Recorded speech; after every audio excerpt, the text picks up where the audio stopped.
Hej og velkommen til To People detalje ansøgningsblik her.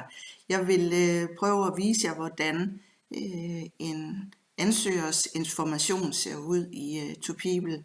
Jeg kan se, at jeg har en Marie her, som er skåret rigtig fint, og alle tre medlemmer af rekrutteringsudvalget har sagt, at hun skal videre.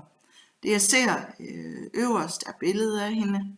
Jeg ser den funktionalitet, der er til rådighed her ved de indkommende ansøgere.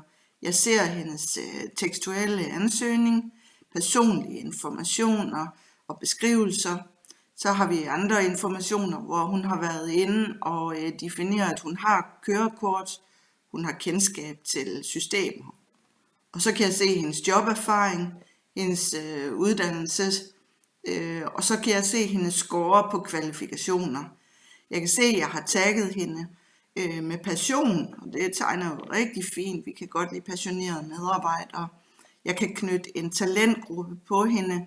Hun kunne faktisk godt være et ledertalent, og det her kan jeg søge hende frem på efterfølgende. I virkeligheden alt, der er registreret. Hun har uploadet et bilag, og så kan jeg se den korrespondance, der er sendt afsted til hende. Jeg tænker, at Marie her, hun er en ansøger, som skal videre til næste step. Men for at være helt sikker, så ser jeg lige de kommentarer, der er skrevet på hende. Jeg kigger på score, som er givet en gang til, og så rykker jeg hende hen i næste step. Og der kan jeg så se, at hun er gået over i interviewsteppet her.